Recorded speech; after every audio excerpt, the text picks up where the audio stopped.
A cidade que mais cresce no interior do Paraná não para de avançar. Sua contribuição acelera obras e amplia serviços em todas as áreas. Dia 10, vence a parcela única do IPTU com 10% de desconto. Já o valor sem desconto pode ser pago em até 9 vezes sem juros. E você pode escolher como pagar, usando o código que está na guia enviada no seu endereço cadastrado. IPTU 2025. Você contribui. Cascavel evolui. Olá, tudo bem? Seja muito bem-vindo, bem-vinda a mais um podcast Gcast aqui da Gazeta do Paraná. Eu sou Eliane Alexandrino e este é o programa Gazeta Entrevista. Hoje a gente vai fazer uma homenagem, viu? Ao jornalista. Ontem foi o dia do jornalista e hoje eu divido essa bancada maravilhosa aqui juntamente com a Elis Fabrini e o nosso querido Cantini, Valdemiro Cantini, nosso pioneiro aí na rádio. Agora deixa. Valdemiro Cantino? Pelo amor de Deus, que é isso? Valdemiro Cantini, que querido. Cantini. Tem até um jingle na rádio para quem escuta de manhã, né? Como que é o jingle da rádio? Tem dois, Canta né? aquele mais popular. Do microfone aberto? É. Valdomiro Cantini. Isso. Eu sou péssimo cantor. Marca registrada. Cantini, melhor você continuar sendo radialista, comentarista, comunicador, porque para cantor... Mas também tá quase na hora de pendurar, né? Pendurar o microfone. Por quê?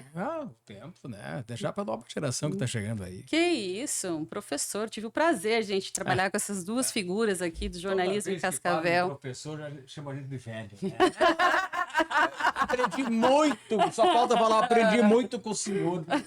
Então, eu tive o prazer de trabalhar com esse senhor aqui, que chegou em Cascavel, que veio lá de Pato Branco.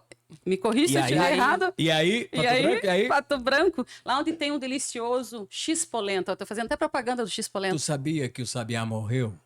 O homem do X-polenta? Mentira. Morreu. Caramba. Eles... Já estamos no ar? Estamos. Primeiras damas. Então eu te conto a história do X-polenta e da morte do Sabiá, tá? Porque eu sou um contador de história também. Tudo bem, Dona Elis? Que prazer em revê-la. Você está bonita. Maravilhosa. Muito elegante, mais Bem, jovem, mais cheia de vida. Falei a mesma coisa, Cheia né? de Ao entrar graça. aqui, falei que fazia tempo que eu não vi o Cantini e tive essa excelente impressão. Falei, olha, quando o tempo passa e você fala, nossa, como você está bem, tão bom, né? Ouvir isso. Boa tarde, Eliane. Obrigada pelo Boa tarde. convite. Uma delícia estar aqui. Boa tarde a todos que acompanham. Obrigada, a gente que agradece, tá? Aquela câmera ali do lado é de vocês. Quando vocês quiserem direcionar ao nosso telespectador, fique à vontade, aos nossos leitores da Gazeta, tá bom?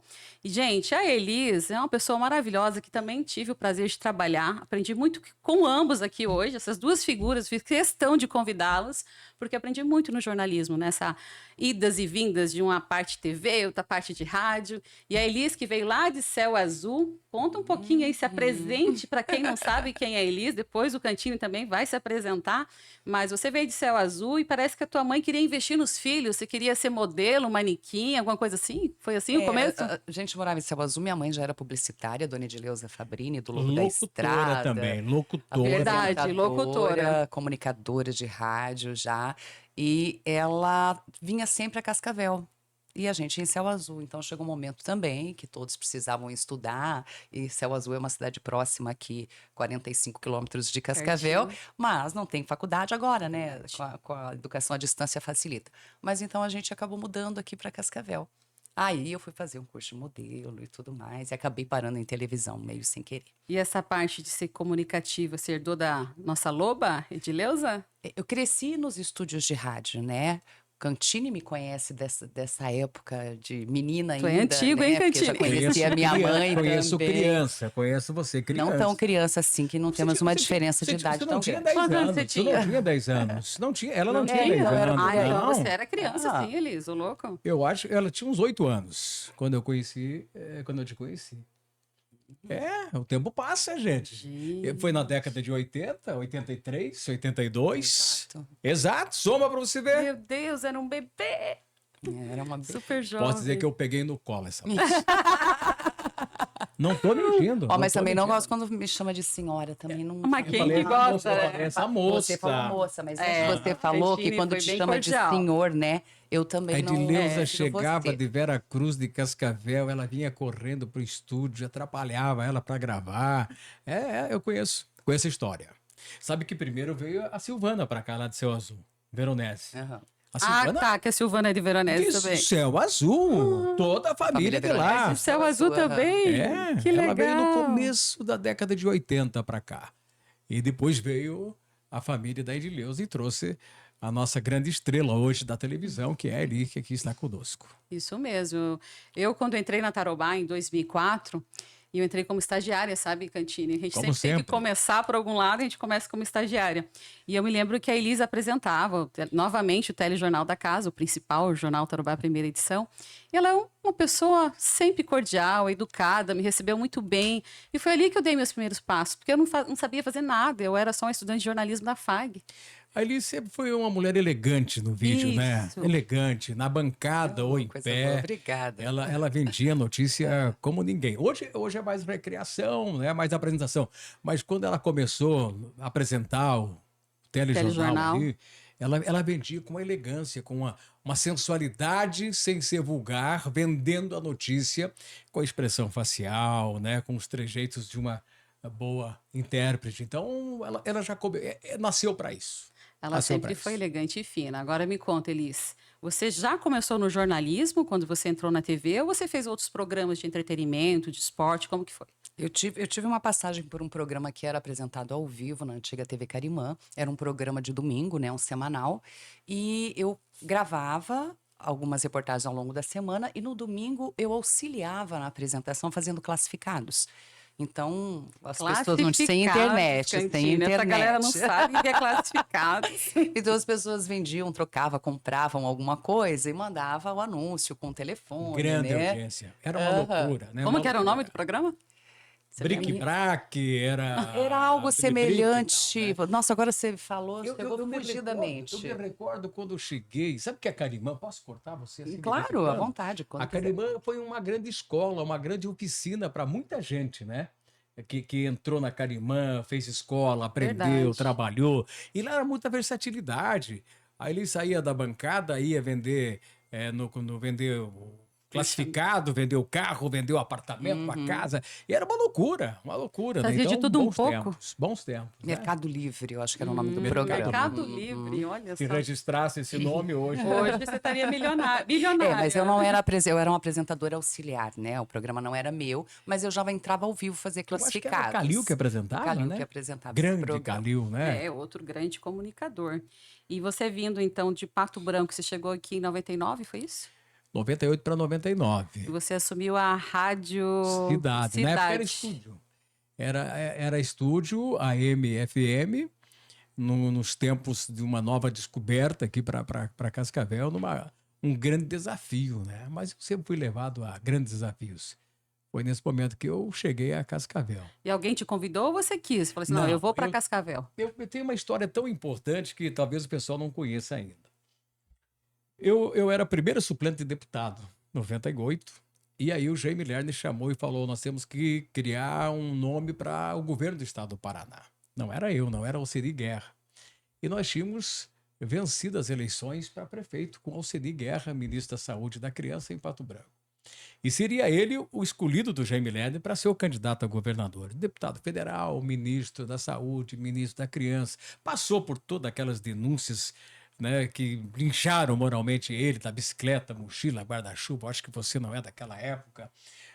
Mas ele voltou e ganhamos com 85% as eleições em Pato Branco. Eu tinha feito 49% dos votos para deputado, a minha querida Pato Branco. E um projeto bonito.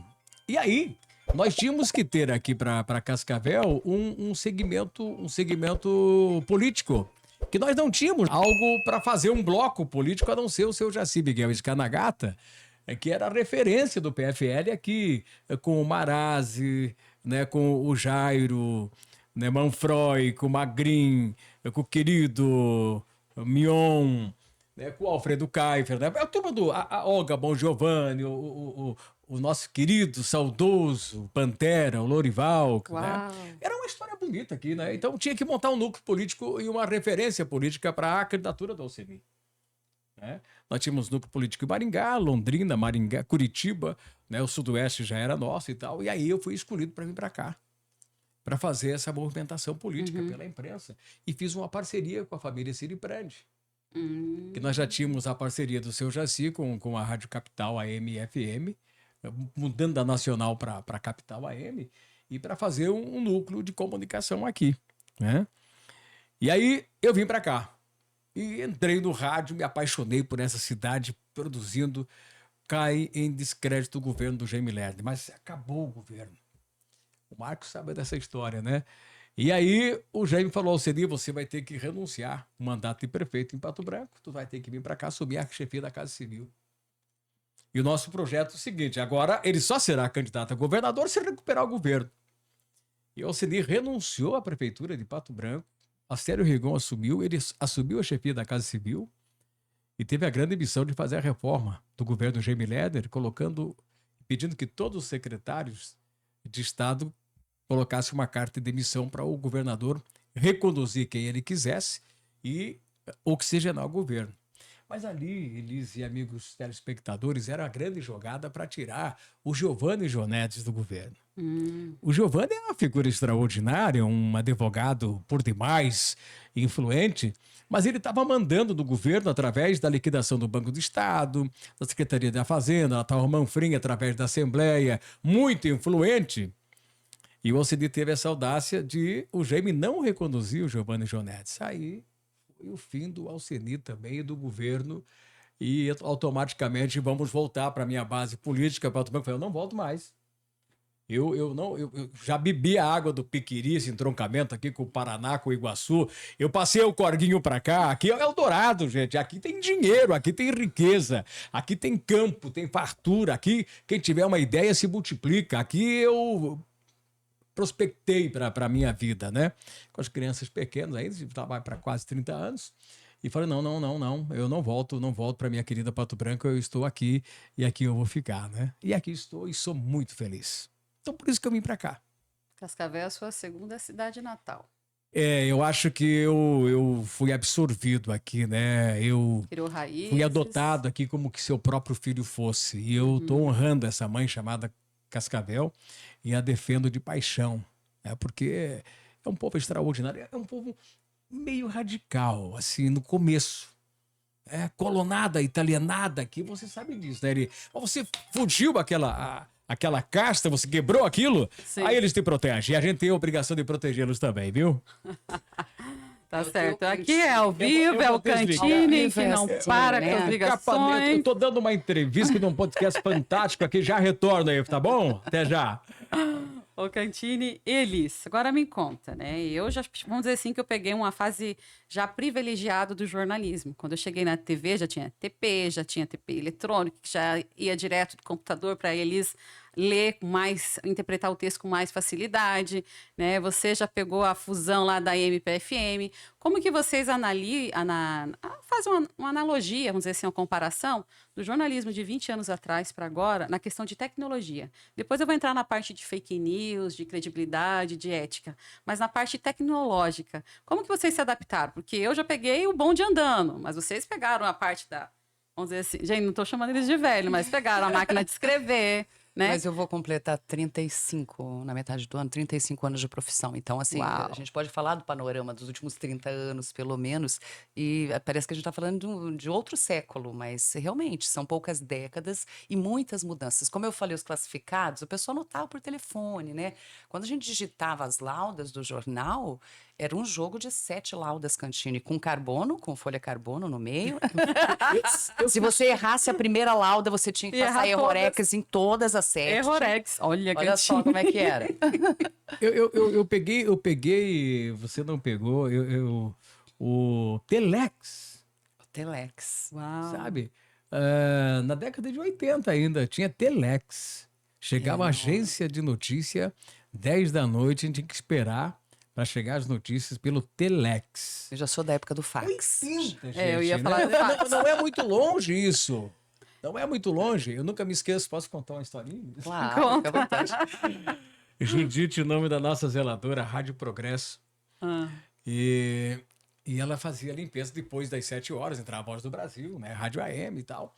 E ela subia no jornalismo, porque naquele tempo o rádio tinha que ter um departamento de jornalismo, era um jornal mesmo, tá?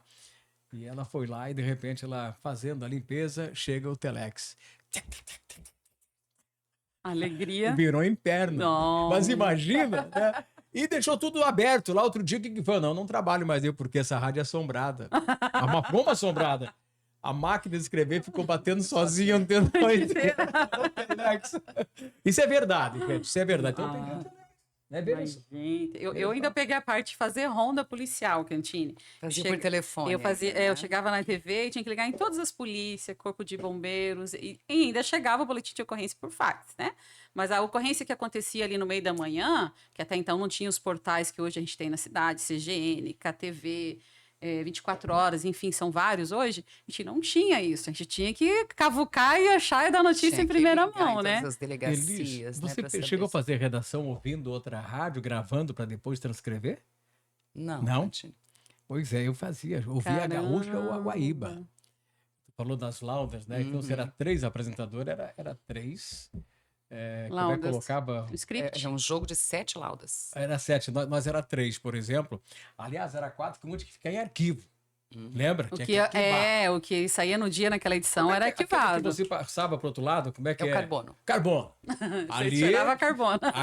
Aqui, minha filha, nós gravava com um gravadorzinho cassete, a Rádio Guaíba ou a Gaúcha, para pegar o noticiário nacional. Daí você colocava um fone de vidro e você ficava aqui ouvindo. Porto Alegre. O presidente da República, Ernesto Geisler, falou hoje pela manhã que o Brasil vai passar por uma transformação política administrativa. O presidente falou que ele vai aos Estados Unidos falar com o presidente tal. Rio de Janeiro. Então você parava e voltava de novo. Rio. Rebobinava. Era assim, gente, a nossa vida. Verdade. Era assim. A máquina de escrever, como a gente está falando de uma máquina para teleprompter, né, que a letra tem que ser grande, então ela tinha... A espessura? A caixaria dela era toda diferente. Uau. Não é como você pegar uma máquina digital, se alguém viu aí, ou um computador, né, que é leve. Você tinha que apertar, né? Você tinha que bater mesmo essas teclas. Não sei como era bater máquina, não era digitar, né? Era bater. Não sei como a Ler não vem dessa época, né? E às vezes tu batia 2 junto, colava assim, tu tinha que puxar de volta. Né? É bem isso. Eu me lembro que quando eu era estagiária na TV, lá na Tarobá, a gente tinha um arquivo jornalístico, naquela época, ainda nos anos 2004, 2005, era arquivado tudo em VHS, fita beta, que o povo nem imagina o que é a fita beta, né? E como você falou, era arquivado o script do dia que ia do rádio que ia pro ar, e assim era do jornalismo, né, Elis? E como que vocês veem essa transformação da TV analógica para o digital, que a gente sabe que melhorou muito, não só a qualidade, e hoje as rádios todas FM na mesma frequência? Foi um avanço e tanto, eu acho, né, tecnológico para as emissoras de TV, não só em relação à qualidade de imagem, né, a qualidade de áudio, a possibilidade de interação do público, né, com a questão da TV digital, de poder você colocar uma enquete, de repente, no ar, a pessoa participar com o controle da televisão ali, acionando um ou dois, loucura, né? A tela, né, porque a gente tinha as telas quadradas, daí passa para a tela retangular. Então, assim, veio muita mudança com a TV digital. Você pensar assim, nossa, participei de todos esses processos. Quando eu comecei, a fita era uma TIC, né, em televisão. Uau, era fita. O rádio era cartucheira ainda se colava a fita. Stop Master. Lembra?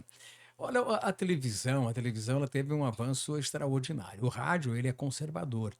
Mas a televisão, essa praticidade que teve o stand-up, a televisão está presente hoje em todo lugar, Link, em tempo real. Uplink na época. Hoje você tem uma câmera do celular, você entra no pelo ar. celular. Você entra em qualquer lugar do mundo. Né? A televisão veio num avanço maior, nesse dinamismo maior. Você produziu um programa da Elisa há 15 anos atrás, Elisa, já pensou? Você tinha que ir lá, era um motorista, era o câmera, era o repórter, você gravava, trazia, vinha para a ilha, para o suíte, para a edição, tira um pedacinho, coloca, faz a cabeça, faz a chamada, a nota de retorno, vai daqui, era uma loucura. Hoje você faz o jornal, você está aqui, Elis, tu vai cobrir lá na Câmara, você, a Cantina, vai na delegacia, você fica no chafariz, entendeu? O tema é isso aqui, o fato, ok, beleza, o script é esse.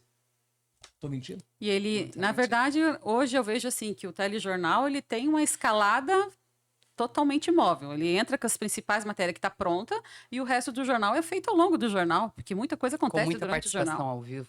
Muitos links. Muita interação, né? Uma curiosidade que eu lembrei quando você estava falando, Cantini, na época do jornal, eu entrei em 92, 93, aí O jornal era feito assim, você escolhia, as matérias eram editadas em uma fita e copiadas todas na mesma fita.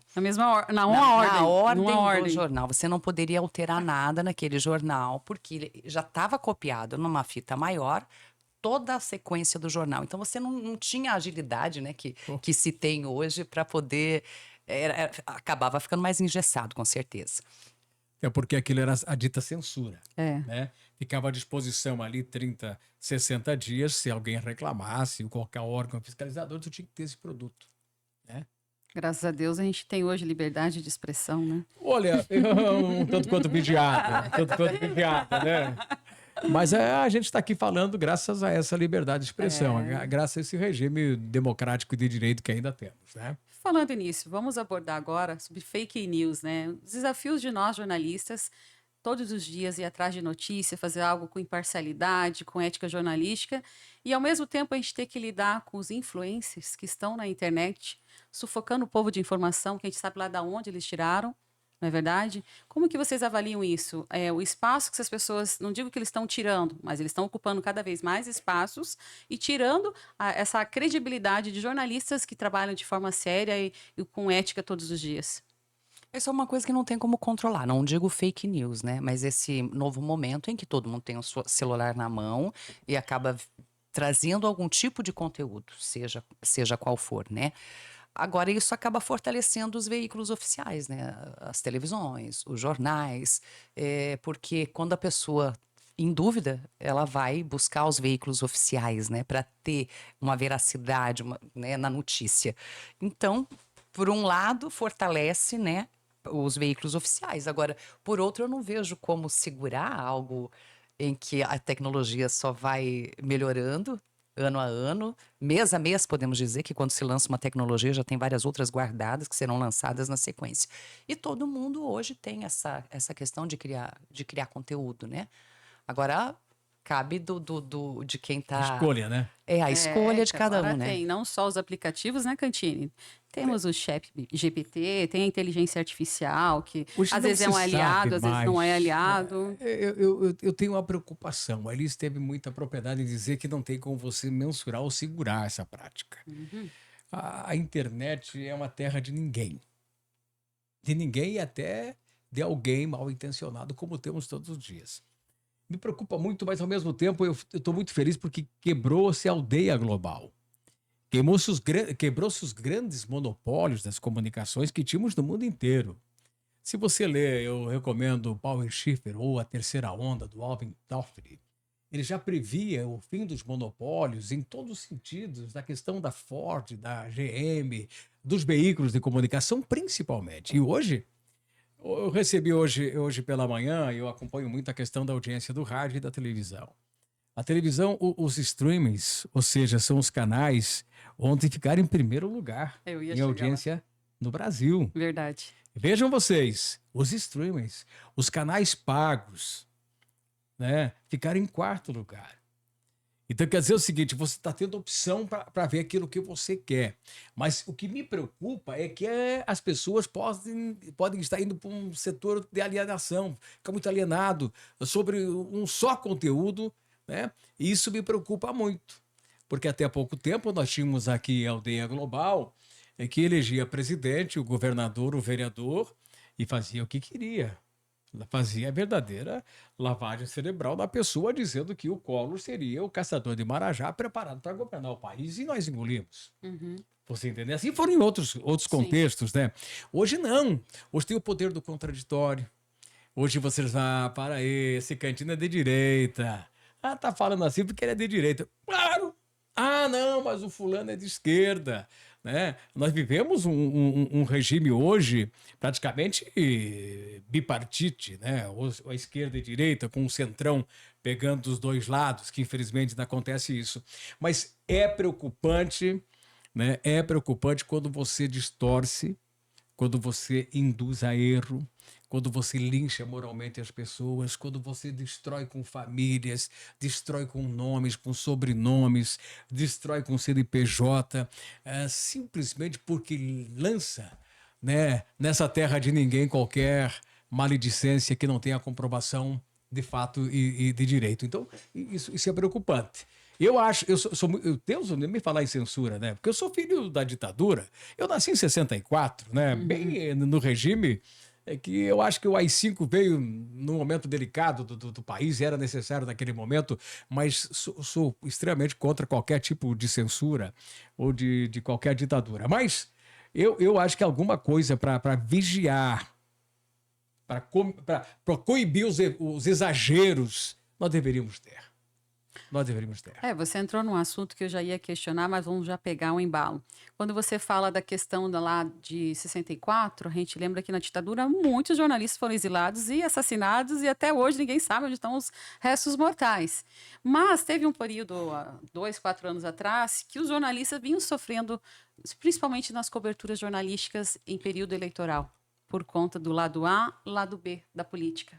Então, assim, a gente saía fazer uma reportagem, a gente era agredido com pedras no carro, às vezes xingamentos, sabe? Difamação.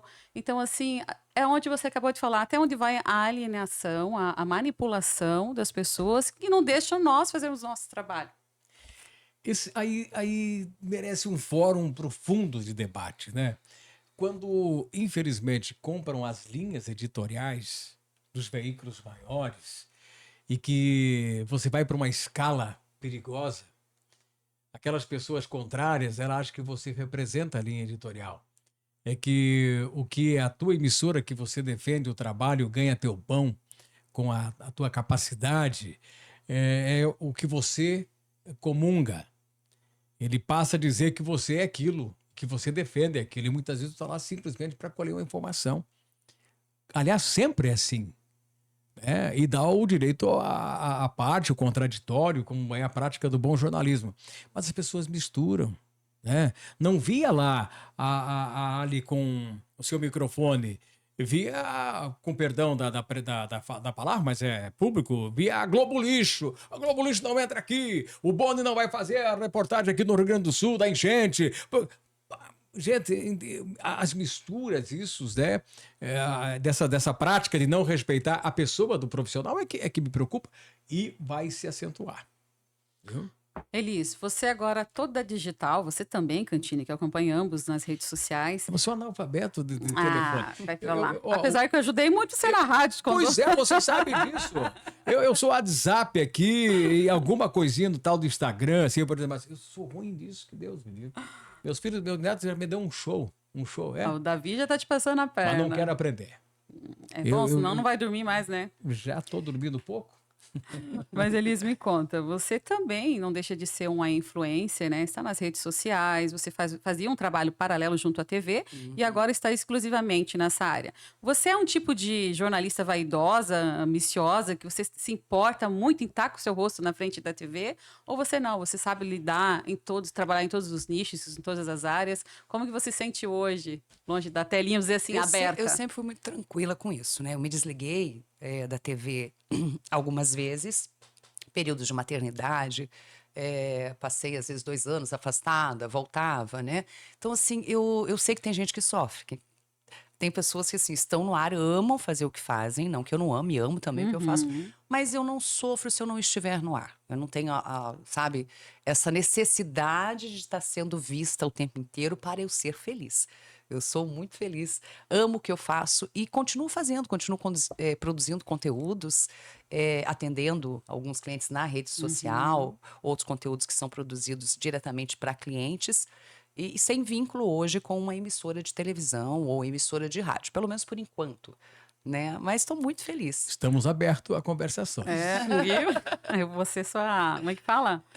Sua empresária. Opa! Sabe que a Elisa apresentou o Capital Geral por muito tempo com a gente lá na Capital, né? Ela ia todo dia lá apresentar ao vivo o jornal. Maravilhosa. Sempre, eu peguei a Rádio Capital bem no início, né? Naquela briga por audiência, um momento muito bacana de trabalhar lá. Com 17 anos eu fiz um programa chamado Saudade, eu não entendia nada de saudade. Saudade não tem idade. Tem até um quadro aqui, é um quadro hoje dentro da Gazeta do Paraná, que o seu Marcos Formigueri colocou. Saudade não tem idade. Todo dia olha lá a coluna, vai vir de alguma cidade aí, alguma foto histórica para lembrar aquela determinada cidade ou região. Isso é cultura, né? Isso é resgate, a essência, né? A tradição. Coisa maravilhosa. E no rádio, Cantini, você teve alguém na família que te inspirou hoje a ser esse grande comunicador? Eu lembro que você sempre citou com carinho seu pai, quando eu passei pela rádio com você lá na Massa FM. E você hoje, quem que te inspirou a ser esse grande comunicador? Sabe que eu trabalhava na roça, com a família, interior de Planalto. Menino com 11 anos, né, nas férias, fui colher milho. Que maio era a colheita do milho, né? E um dia eu falei para minha saudosa mãe, um dia eu vou ser um homenzinho desses que fala dentro do rádio. Olha, que coisa, né? E eu fui muito predestinado e muito disciplinado em buscar aquilo que eu quero na minha vida. Em buscar e ser, se não o melhor, buscar para ser o melhor. Naquilo que eu me proponho a fazer, né? Meu irmão Luiz Sadi, ele trabalhava na Rádio Capanema, juntamente com o Walter Zimmermann, que depois vieram os dois para muito amigo, Sadi, saudoso Walter, da sua mãe, né? E o Walter que aí está até hoje. E um dia eu falei pro meu irmão, eu quero trabalhar no rádio. Ele falou, mas tu? Sim.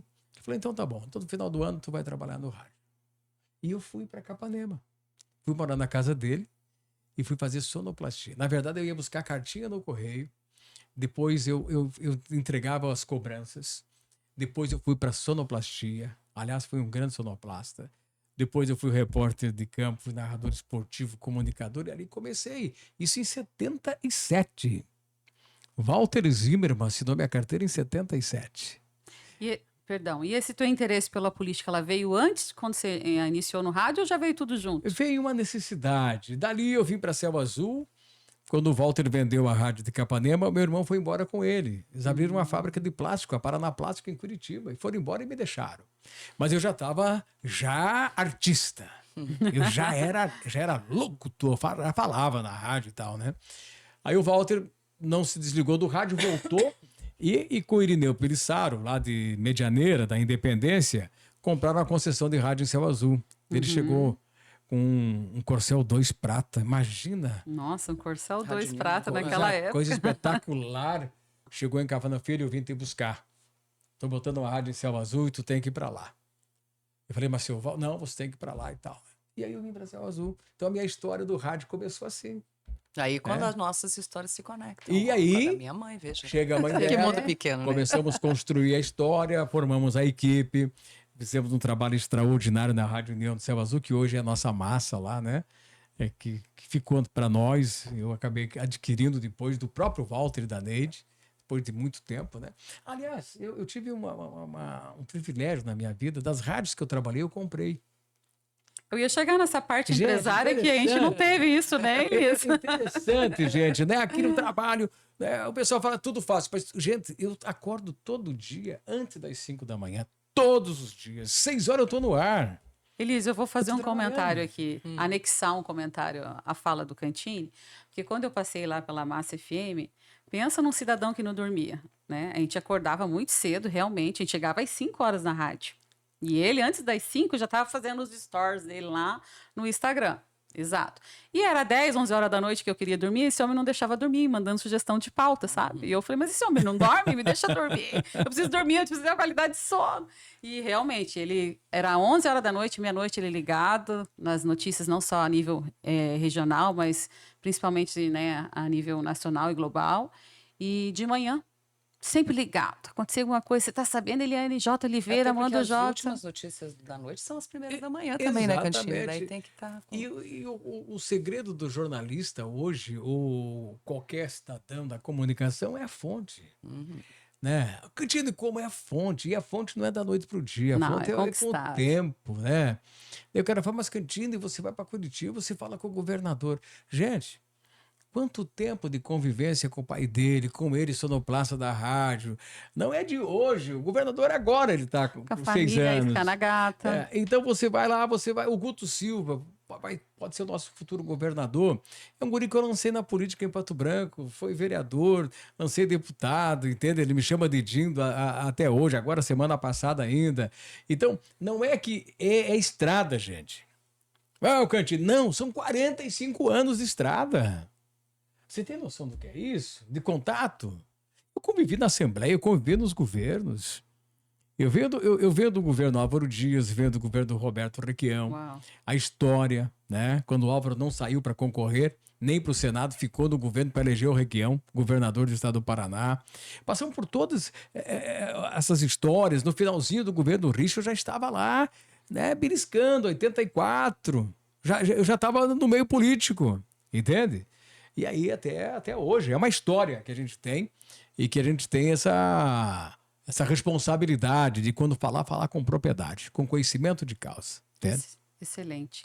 E Elis, me conta, como que foi para vocês, para ambos, trabalhar durante a pandemia? Que foi um grande desafio, né, para nós jornalistas, porque teve um momento que se fechou-se tudo, há 5 anos atrás, né?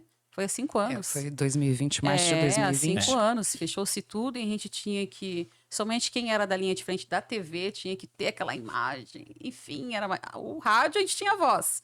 Mas já vou chegar em você. Já vou chegar em você. Como que foi esse período da pandemia? Eu fiquei apavorada, como qualquer outra pessoa. Como mãe também, né? Como mãe, por ter que me deslocar, porque ter que ir para o trabalho e saber que esse trabalho tinha que ser feito. Não era algo que a gente podia deixar de lado, como de repente muitas outras áreas que puderam se afastar por um período. Nós não. A gente tinha essa missão de informar, né? Só que eu também estava apavorada como ser humano, né? De me deslocar, de ir para dentro da minha casa novamente, de poder expor minha família, meus filhos. Então, de início, a gente quase pira, né? Mas você vai fazendo, porque tem que ser feito. E depois você vai ficando um pouco assim... como é que fala? Use estratégias possíveis naquele momento e vai para cima, tem que trabalhar. E você eu estava num período de transição. Época? Não pegou Covid? Nunca peguei Covid, gente. Só se... Veja o quanto é ruim. Não apresentei sintomas. Assintomática. Assintomática, talvez. Nunca peguei. Só que eu estava numa transição profissional na época, né? Que eu tinha... deixado o jornal Tarobá Primeira Edição e passei para a apresentação do Vitrine Revista. Eu comecei em janeiro de 20, em março começa a pandemia. Meu Deus. Veio num período, então assim, foram muitas mudanças ali, né? Dá uma aflição. E você, Cantini, que eu me lembro que presenciei, porque um colega nosso contaminou a rádio inteira. Conta aí pro pessoal que não sabe. Inclusive eu, né? Todos nós. Você foi a primeira. Mas acho que eu fui a menos afetada, né? Pegou 3 vezes, só para trazer atestado. É nada. Só para trazer atestado. Eu fui a menos afetada porque você ficou com tosse, eu não tive tosse. A gente resolveu, lembra, naquela reunião de pauta, fazer tudo em home, né? Uhum. E aí montaram um estúdio na minha casa. Não, você é diabético, o Miroslav, o doutor Milton, todo mundo, não, tu não pode ficar, tu tem que se recolher, tem que ficar recluso, vai para casa, não sai de casa, não sei o quê. E aquele pânico da gente, montaram um estúdio lá em casa. Daí você, em casa, todo mundo... Aí a gente começou a descobrir que tudo é possível, né? Tudo é possível. E aí eu fui contaminado pelo Covid. Não sei como, mas peguei. Porque eu não peguei na primeira turma, lembra? Eu trabalhei e tal, tranquilo, e quase morri. Chegou um momento em que o Miroslav falou, olha, se a tua saturação não baixar, não aumentar, né? Que quando baixava assim... vamos ter que te internar. Eu me lembro. E era outubro daí, não sabia se voltava. Mas doía o mundo. Gente, eu falei, mas o que eu fiz? Para sofrer, porque é uma dor assim, incalculável, você se encolhe, você vira nada, né? E eu vinha com 2 experiências que você acompanhou, perdi 2 entes queridos, o meu cunhado e minha irmã, em 5 dias pelo Covid. Sabe o que é isso? No dia 1º de janeiro, morre o meu cunhado. Me lembro. Ele estava na fazenda lá em Taquara da Serra, minha irmã, vereadora da cidade, trabalhando, cuidando das pessoas, no hospital, ajudando, pegou o Covid. Ele vem para cuidar dela, pegou o Covid. Ele se interna, ela vai cuidar dele, ela se interna com o Covid. Ele morre no dia 1º de janeiro.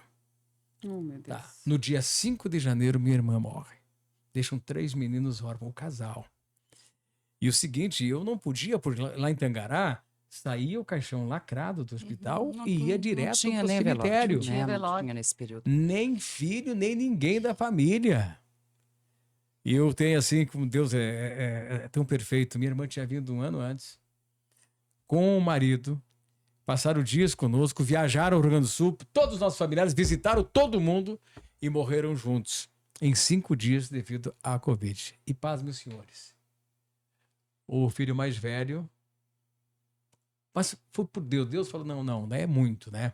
Eu vou deixar o mais velho aqui para cuidar dos mais novos. Senão tinha morrido de Covid também. Também foi contaminado. Foi uma loucura, gente. Uma loucura que eu passei com a minha família, isso. É que eu não... Jamais quero que alguém passe.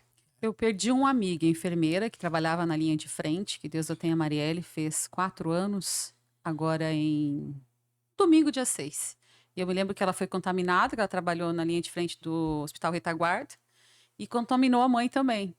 E nesse episódio, as 2 foram entubadas, uma em cada hospital diferente, e ela não resistiu, a mãe resistiu com sequelas, mas a mãe só soube depois, que quando ela voltou, né, do coma, enfim, que tinha perdido a filha. Então, assim, é muito triste. Histórias e histórias. Você também perdeu algum conhecido, algum amigo? Não perdeu, primo. né? É a história que você contou que representa quase todas as pessoas, ou talvez poucas pessoas não tenham passado por isso, mas certamente algum conhecido, um amigo, todo mundo tem algo triste, né, registrado relacionado à pandemia. Histórias que a gente foi trazendo depois, né, quando a situação já estava mais calma e foi contando também, né, essas histórias tristes, mas que fizeram parte de um momento histórico que nós passamos, né? Olha, depois de tudo isso, meu irmão, o Edinho, da Paulo Roberto Eventos, a esposa dele, a Ângela, contaminados. Em casa, com oxigênio, não tinha lugar para internar. Santa Teresa do Oeste.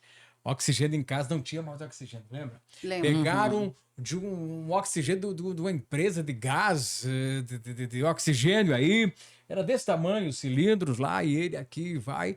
Um dia eu tô em Capanema, eu falei, vamos lá ver como é que eles estão. Então chegamos lá, estavam morrendo os 2. Falei, pelo amor de Deus, o que é isso?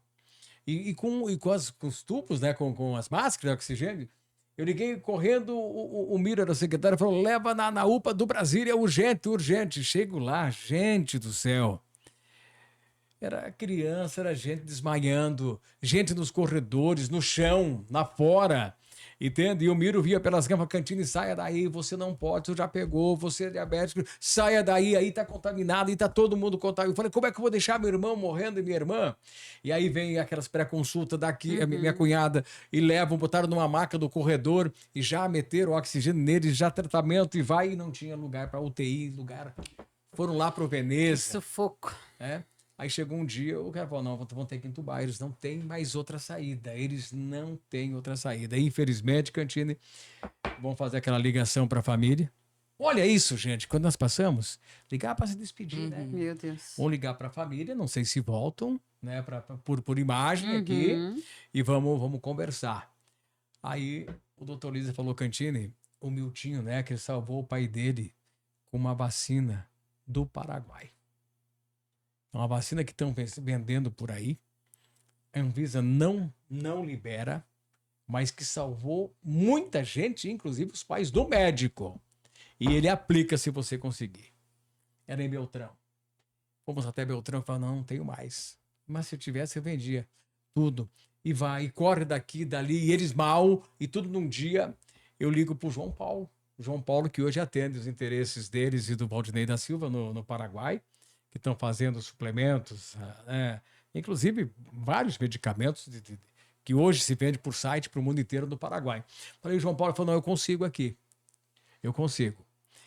Ele saiu de noite, pegou um avião, foi a Assunção, comprou, eu me lembro que era R$8.000 cada ampola. Comprou, trouxe de volta, chegou claro, e combinamos no Shopping China, para minha sobrinha de Foz do Iguaçu, com o meu sobrinho, o marido dela, pegar e colocar dentro de uma garrafa de tererê, aquelas térmicas de tererê, com gelo, as cápsulas, porque tinha que ficar refrigerado, e se pegasse era clandestino. Tô confessando aqui. E vieram tomando o tererê, se a polícia parasse... Eu desesperado, ele tá dando nome às fontes. Não, meu Deus. Entende? E ali... E olha, chegamos e eu peguei no Trevo Guarujá a garrafa de tererê térmica, cheguei correndo, doutor Miltinho Necker, ele veio correndo assim, entreguei nas mãos dele, ele aplicou na coxa dos dois assim, Cara, aquilo foi assim, ó. Saturação subindo. Imediato. Sobraram 4 doses e depois a gente acabou doando para as pessoas. Salvamos mais 4 pessoas com as doses que não precisaram das outras doses. Então eu digo para vocês, eu passei os piores momentos, né? E eu ali no rádio, bom dia, que prazer estar com você. Vamos lá, gente, não desanima, vai dar certo. Com a cabeça aonde, né? Verdade. O pessoal não sabe o que a gente passa, né? A gente está chegando quase ao fim do nosso bate-papo, mas eu quero ouvir mais de vocês. Para quem está nesse momento assistindo a gente, que tem essa vontade, vocação pela área da comunicação, que recado você dá, Elis, para quem quer entrar no jornalismo? Você que teve aí várias facetas, né? Trabalhou em vários nichos de jornalismo. Que recado que você deixa para esse estudante? Você pode ir lá para aquela câmera. É uma área brilhante, né? Com muitas oportunidades. É uma área que, se você trabalhar bastante, você também ganha bastante. Muita gente, às vezes, fica limitado a um trabalho exclusivo a vida toda, ou a um único veículo, e você precisa ampliar seu leque. Eu acho assim, busque mentorias, não tenha resistência a nada. Hoje são várias tecnologias que são lançadas dia a dia, a gente tem inúmeras oportunidades, não dá para ser muito resistente, tem que, né, o Cantini fala, não gosto, eu também não, eu odeio, mas às vezes eu sou obrigada a aprender aquela ferramenta porque ela pode me favorecer de alguma forma, ou então, se não sabe usar, tenha quem saiba usar para te ajudar, porque não tem outra forma hoje, né?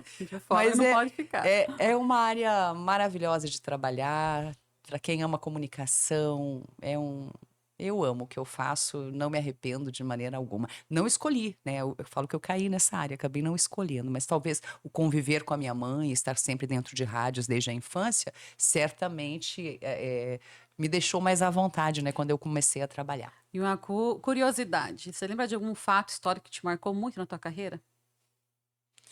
Ai, teve tantas coisas. Enquanto você pensa, eu vou pedir para o Cantini deixar sua mensagem, Cantini. Olha, eu acho que o jornalista, a profissão, ela não é uma profissão. É uma vocação. E a vocação vira um sacerdócio. Não adianta você não se dedicar. Como em qualquer profissão, você tem que ter a dedicação, mas o jornalismo, você tem que viver 24 horas. Você é só mais um. Faculdades estão jogando jornalista no mercado todo. Aí vai lá, não sabe escrever, não sabe interpretar um texto, se improvisar, então, não sai nada. Perdeu o vocabulário, porque perdeu-se a leitura, perdeu-se a busca para você ter o conhecimento, né? Gente, o cara, eu dou uma rebuscada, assim, para falar bonito. O que é isso? Cara, eu ia no dicionário, no Aurélio, para ver que palavra bonita eu vou colocar no meu comentário, eu vou colocar assim, entendeu? Então, eu digo para você que está nos assistindo, é uma profissão extraordinária. Você tem a satisfação pessoal de ver a tua matéria elaborada, dando um retorno, uma repercussão. Você fazendo uma campanha que possa dar retorno de maneira social. É muito bom. E aí ele disse com propriedade, hoje você não pode ser funcionário, né? Se você acha que eu quero no como se você resolver o teu problema. Não, você vai abrir tua empresa, você vai ser um assessor de imprensa, você vai ser um influencer, você vai estar trabalhando, você vai fazer um texto, vai fazer uma cobertura, você vai ser um cerimonial, você vai estar presente no debate, você vai estar fazendo a entrega como uma pessoa jurídica, como eu tenho hoje. Tenho 2 jornalistas hoje que trabalham em home, que é o Jonas Soter e o Alan Machado daqui, que cobre a madrugada na segurança pública, o Jonas cobra a Câmara, a Prefeitura. Eu não quero saber se o pato é macho, eu quero ovo. Entendeu? Eu quero a matéria. Não é aquele negócio, tu tem que chegar 9 horas, hein? Botar o dedão lá, porque 9 tem que estar aqui, chega meio-dia, né? As 2 tem que estar aqui, sai às 5. Não, eu quero a matéria. Eu quero a matéria elaborada. Eu quero a sonora bonita pro rádio. Eu tenho que transformar isso em imagem. Eu quero que você já esteja postando no Instagram da rádio, nas páginas sociais, no canal. Então, é um contexto, né? Então, a mensagem que eu digo para você, olha, prefira ser um entre a multidão ou um na multidão. Eu prefiro ser um na multidão. Entre a multidão, você vai ser só mais um com a boiada. Entendeu? Verdade. Gente, muito obrigada. Mas antes de encerrar, você lembrou de algum fato histórico? Eu lembrei, eu talvez não tenha marcado tanto, o assunto em si me marca, mas eu não lembro os detalhes aqui, tentando que já faz muito Alguma tempo. notícia? É uma cobertura que a gente fez há muitos anos Tu chegou sobre a ir os pra rua de irmãos repórter ou não? Bálico. Chegou? Eu fiz Porque ela reportagem por um era mais período, âncora, apresentadora, né? Apresentava. mais bancada e redação também, Mas ela né? editava muito, eu me Sim. lembro. Editava Aprendi a editar com todos, você. todos esses materiais que chegavam da rua, né? Mas fiz reportagem também. E essa cobertura foi da família Bálico. Foram irmãos que cresceram ouvindo os pais contarem que tiveram terras, propriedades que foram roubadas, ou enfim, que outros se apossaram dessas áreas. E esses meninos, quando cresceram, resolveram se apropriar novamente dessas áreas. Então, foi uma história muito marcante, por vários dias toda a imprensa acompanhando. E hoje eu tenho vontade de revisitar essa história, já busquei arquivos, porque eu falei, poxa, como que acabou isso, sabe? Com o passar dos anos, o que virou essa história, né? E parece que eles tinham algumas provas de que a área era deles, mas não conseguiam pegar a posse dessa área. Mas foi uma história muito intrigante, Marcou porque tua carreira. foram crianças que cresceram ouvindo os pais contarem e quando adultos resolveram tomar posse dessa área. Então, eu achei muito diferente. E você, Valdomiro Cantini? Olha, eu tenho duas passagens, infelizmente, da segurança pública. Lá em Pato Branco, na década de 90, uma rebelião. E aí é o seguinte, os juízes lá, promotores, todo mundo, e o líder da rebelião falou, não, nós só se entregamos se o Valdomiro Cantini sair com a gente. Isso é notícia aqui, em todo lugar. É o Cantini, gente. Aí eu estou lá e a minha família, de jeito nenhum, já tinha dado tiro e tal, morte. Eu falei, não, eu vou. Eu me lembro, a água até o joelho praticamente, entrei no cadeião junto da delegacia de polícia e nós saímos com todos eles. Né? Segurança, entrei no ônibus com eles para levar para Francisco Beltrão. Histórica essa passagem minha. E a outra foi aqui em Cascavel. Vocês lembram daquele episódio da morte do deputado Tiago de Amorim Novaes, né? Sim. Vocês sabem que, infelizmente, me acusaram, maldosamente, acabaram com a minha vida pública de ser mandante da morte do deputado Tiago. Talvez você da nova geração não sabe dessa história, mas está em livro. Inclusive o próprio Walter escreve Hienas e Crocodilo. Tem vários livros que falam sobre isso. Eu sofri, minha família sofreu, meus filhos da escola, eu tinha que andar com segurança da polícia, pessoal. Imagina eu, mandante da morte do deputado Tiago de Amorim Novaes, um companheiro de rádio e tudo, só porque nós tínhamos diferença política, que nós fomos apoiar o Edgar Bueno, ele não era candidato, era deputado, e ele trabalhava conosco na Rádio Capital. E daí um dia o Salazar Barreto falou, saudoso Salazar, eu não sou mais candidato, vai você, Tiago. Foi ele não, quer o apoio e tal, e não voltou mais, né, para a rádio, e daí criou-se aquele problema todo, e entre outros vários que citaram, eu era um bandido. Até eu tenho um livro que eu não sei se vou publicar um dia, tá escrito que fala o título, um dia, desgraçadamente, eu amanheci bandido, porque eu amanheci criminoso, né?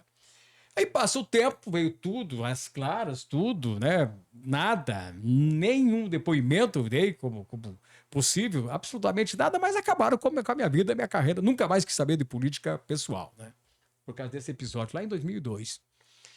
E aí, um dia me liga o Jorge Guirado e fala, Cantini, por que você tá me chamando aqui a atenção? Estourou o tempo. O Jorge Guirado me liga, Cantini, tem um cara que está preso e foi trazido lá de Beltrão para Cascavel e ele quer contar toda a história da morte do deputado Tiago, mas ele só conta para você. Ele quer dar uma entrevista no Tempo Quente do Carlos Moraes, mas tem que ser você para entrevistar ele. Tá aí na história da TV Tarobá.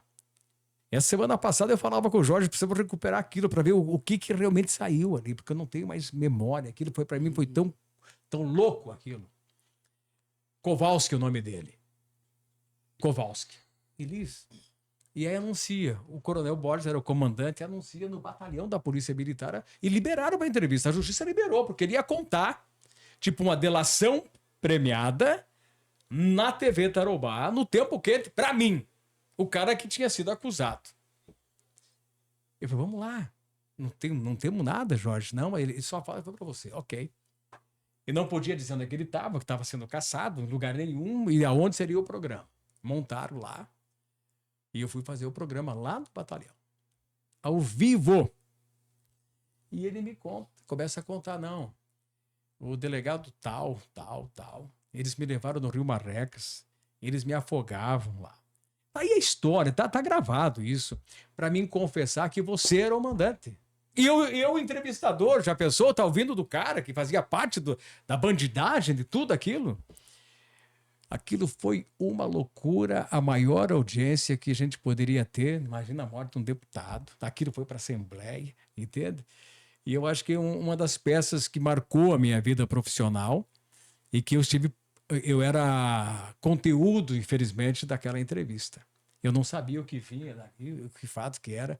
E ele contou que queriam me incriminar porque queriam me incriminar, né? Para tentar livrar grandes políticos que hoje estão condenados e que os bandidos realmente, infelizmente, não puderam contar, porque foram todos eliminados. O último foi o Adão Sampaio X, que mataram do Paraguai recentemente junto com a sua namorada, que era um policial. E que teria, segundo toda a investigação do processo, atirado no deputado Thiago. Então, a gente tem uma história do jornalismo profunda, como tivemos também grandes conquistas, grandes matérias, né? Mas não me arrependo de nada. Sofri calado. E vai ficar para uma próxima oportunidade o Cantini voltar aqui, porque ele tem muita coisa para contar. A Elis também, ambos, né, com as suas particularidades. Tenho o maior respeito e carinho com cada um de vocês. E para você que nos acompanhou até agora, o nosso muito obrigada, né? Segue a gente nas redes sociais, na Gazeta do Paraná, tanto no Facebook, Instagram, YouTube. Dê o seu like pra gente, acione aquele sininho para você continuar recebendo sugestões de pautas. Compartilhe, né, Elis? Isso né? aí. Viu que eu não tô tão atrasado assim? Não. Mais uma vez, gente, muito obrigada. Agradeço também o Papinha, que hoje a direção foi sobre o Papinha, que estava ali na mesa, né, colocando esse programa no ar. Então, para você que tiver sugestão de pauta, caminhe para a gente, deixe o seu comentário aqui embaixo no YouTube ou entre em contato com nossas redes sociais. Mais uma vez, muito obrigada e até a próxima e um grande abraço.